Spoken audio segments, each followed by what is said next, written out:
আমি যিটো আমাৰ অভিযোগ আছিলে সন্মানীয় বিধায়ক দিগন্ত কলিতা ডাঙৰ ছোৱালীৰ ওপৰত, সেই অভিযোগৰ ভিত্তি কৰি এটা গোচৰ ৰুজু কৰা হৈছে ইতিমধ্যে। আৰু আপোনাৰ ইতিমধ্যে দুজন অভিযুক্ত জোনা কুমাৰ নাথ আৰু প্ৰীতম গগৈক আমি গ্ৰেপ্তাৰ কৰিছোঁ। জোনা কুমাৰ নাথ আৰু প্ৰীতম গগৈ তেখেতসকলক জেইল হাজতত প্ৰেৰণ কৰা হ'ব মাননীয় আদালতৰ জৰিয়তে।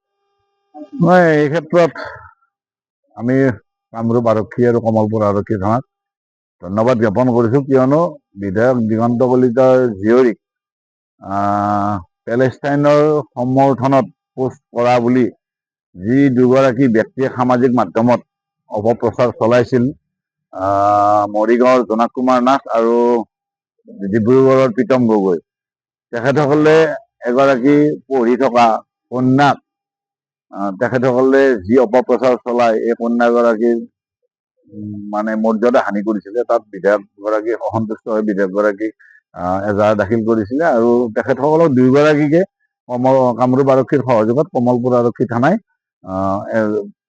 দুয়োগৰাকীকে গ্ৰেপ্তাৰ কৰিবলৈ সক্ষম হৈছে। গতিকে আমি এই দুয়োগৰাকী ব্যক্তিৰ উচিত তদন্ত হোৱাটো আমি বিচাৰোঁ আৰু আমি কমলপুৰ আৰক্ষী আৰু কামৰূপ আৰক্ষী থানাক কামৰূপ আৰক্ষীক আৰু কমলপুৰ আৰক্ষীক আমি ধন্যবাদ জ্ঞাপন কৰিছোঁ উক্ত ঘটনা অতি শীঘ্ৰে মানে উচিত তদন্ত কৰাৰ বাবে।